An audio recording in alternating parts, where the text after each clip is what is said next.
Si Senator Bam Aquino, napakaganda ng sinabi ni yan number one din ho yan, na majority ho yan ha.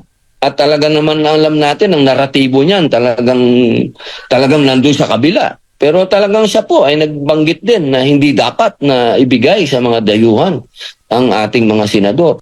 Positibo sa Senator Robin Padilla na mabibigyan ng patas na debate at maipapasa sa Senado ang resolusyong inihain ng minority bloc laban sa extraordinary rendition ng International Criminal Court o ICC. Inihain ng panukala nito Miyerkules upang matiyak na may legal na remedyo sa Pilipinas bago ang anumang hakbang ng ICC kaugnay sa kaso ni dating Pangulong Rodrigo Duterte. Kampante si Padilla na maging ang mga miyembro ng mayorya ay makikiisa rito. 100%. Kasi narinig ko na po ang mga pahayag. Unang-una po ng yung siga natin sa Senado ngayon, si Senator Pampilo Lacson, narinig naman po natin siya.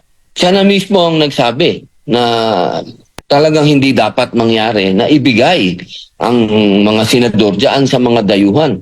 At naniniwala po tayo sa kanya dahil yan din po ang naging boto niya nung nagkaroon po kami ng resolusyon na pauwiin na si Digong dito, ay sumama po siya sa amin. Kahit na majority siya, sumama po siya sa minority.